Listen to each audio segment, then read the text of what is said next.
प्रत्येक प्रकार का कार्य और व्यापार दूसरों के हम पर किए गए इस विश्वास पर निर्भर होता है कि हम योजनाओं को पूर्ण कर सकते हैं, ऊंचे दर्जे की वस्तुओं का उत्पादन कर सकते हैं, कार्यकर्ताओं को अनुशासन में रख सकते हैं तथा हजारों कामों में से कोई भी काम कर सकते हैं। जीवन बहुत छोटा है, संसार बहुत व्यस्त है। यहां पर किसी के पास इतनी फुर्सत नहीं कि वो अमुक आदमी इस काम को कर सकता है या नहीं जिसका कि वो दावा करता है। अधिकांशतः यही होता है कि व्यक्ति अपने विषय में जो चित्र प्रस्तुत करता है उसे मान लिया जाता है यदि वह भविष्य में इस विश्वास को खो नहीं रखता। जब कोई आदमी काला कोट टाई आदि लगा ले तो दुनिया मानकर चलेगी कि वह वकील है, उस पेशे के लिए उपयुक्त है, जब तक वह स्वयं ही उसे अन्यथा सिद्ध न कर रहे। किसी डॉक्टर को अपने प्रत्येक रोगी के सामने यह सिद्ध नहीं करना पड़ता कि वह डॉक्टर है, उसका व्यवहार, उसकी बातें स्वयं इस बात को मनवा दे करते हैं। इसी प्रकार प्रत्येक विश्वासी व्यक्ति का व्यवहार बतला देता है कि वह कितना काबिल है। फ्रेंड्स, यदि आप भी अपना व्यवहार ऐसा बना ले तो आप अवश्य सफल होंगे। प्राय देखा गया है कि हम कार्य रूप बनाते हैं, सोचते हैं कि तैयार है, इसका परिणाम यह होता है कि हमारा अधिकांश समय नष्ट हो जाया करता है। कार्य अधिक आवश्यक है मगर उसके बारे में एक बार सोच ले, उस पर अमल शुरू करते हैं। रचनात्मक चिंतन का अर्थ है स्वास्थ्य तथा धन संपन्नता। हमारी योग्यता इसलिए कि हम पदार्थों का उत्पादन करें। निषेधात्मक चिंतन का अर्थ है चिंता, दीनता, अस्वस्थता और सब प्रकार के कष्ट। रचनात्मक विचार मनुष्य के संरक्षक है, वे व्यक्ति को असंतुलन, निर्धनता तथा रोग से बचाते हैं। हारे हुए लोगों के फौज में वही लोग होते हैं जिनका चिंतन ऋणात्मक हो।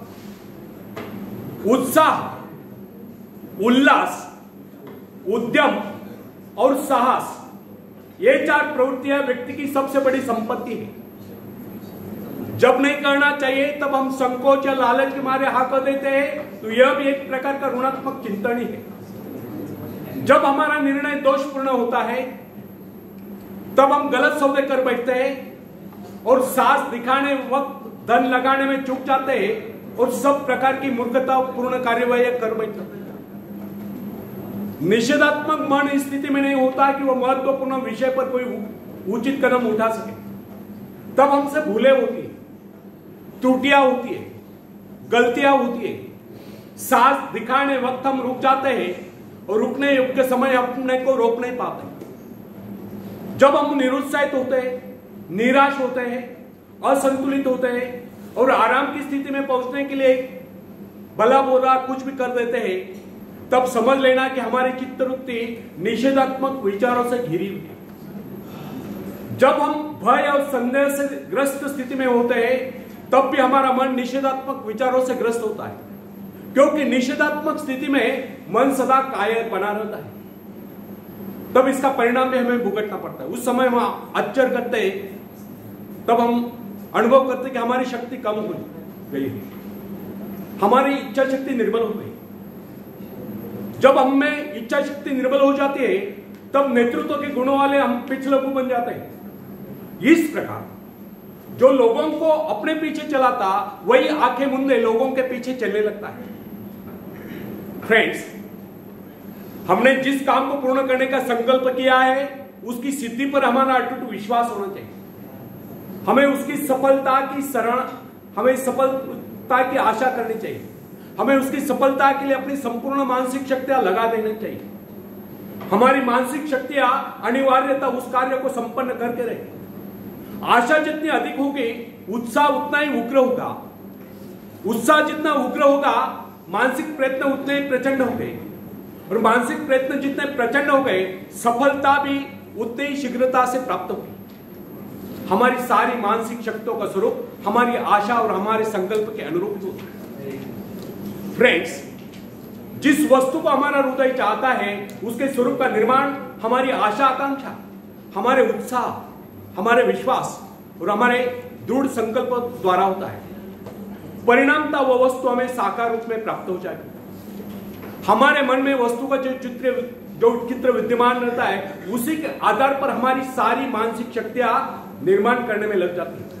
अंततः उसी के अनुरूप हमारी उपलब्धि भी होती है। फ्रेंड्स, जिस व्यक्ति को शुभ आशा करने का वरदान मिला हुआ है, यदि वो अपने लक्ष्य की सिद्धि के लिए दृढ़ निश्चय कर लेता है तो उसके मार्ग में चाहे कितनी बाधाएं क्यों ना आए, वो अपने संकल्प के बल पर उन बाधाओं को दूर कर देता है और अपने कार्य में सफल हो जाता है। वो अपने शत्रु पर विजयी होता है।